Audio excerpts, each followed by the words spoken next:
At the White House, President Eisenhower and Japanese Premier Kishi sign a new treaty elevating the one-time foe to full status as ally and equal. Ike comments on the pact.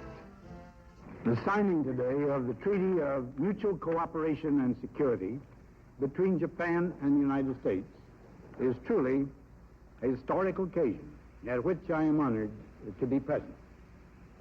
This treaty represents the fulfillment of the goal set by Prime Minister Kishi and myself in June of 1957 to establish an indestructible partnership between our two countries in which our relations would be based on complete equality and mutual understanding.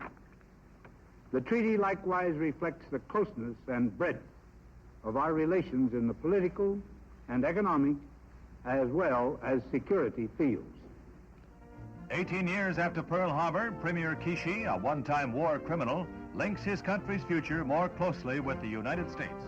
The new agreement is a key factor in the defense of the Far East against the growing might of Red China. This historic occasion was also the first time an international treaty of this kind was ever signed in the White House, and many notable capital figures were present. A stately as well as a momentous event.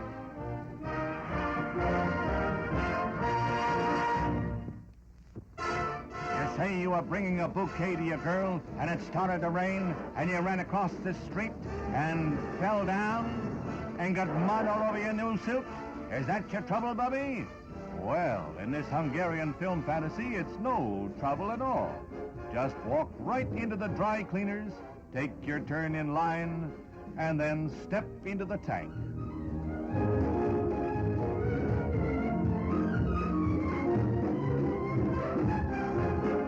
Might as well freshen up the flowers, too.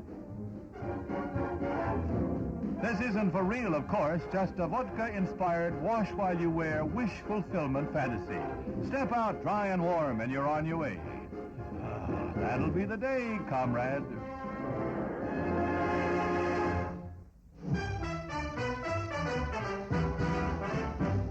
Outside the Jefferson Memorial, legislators' wives make a curtsy to the great ladies of the Capitol in eras past.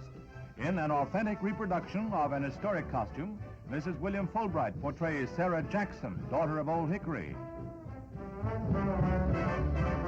A style worn by Eleanor Roosevelt a century later, shown by Mrs. Edmund Muskie. Sarah Van Buren and Harriet Lane, modeled by Mrs. Frank Church and Nancy Gore. Dressed as Edith Bowling Wilson, First Lady in 1913, is Mrs. William Proxmire. A picturesque review of the styles that have enlivened the passing scene in the nation's capital through the years, from the times of Jefferson down to 1952 and the Truman era.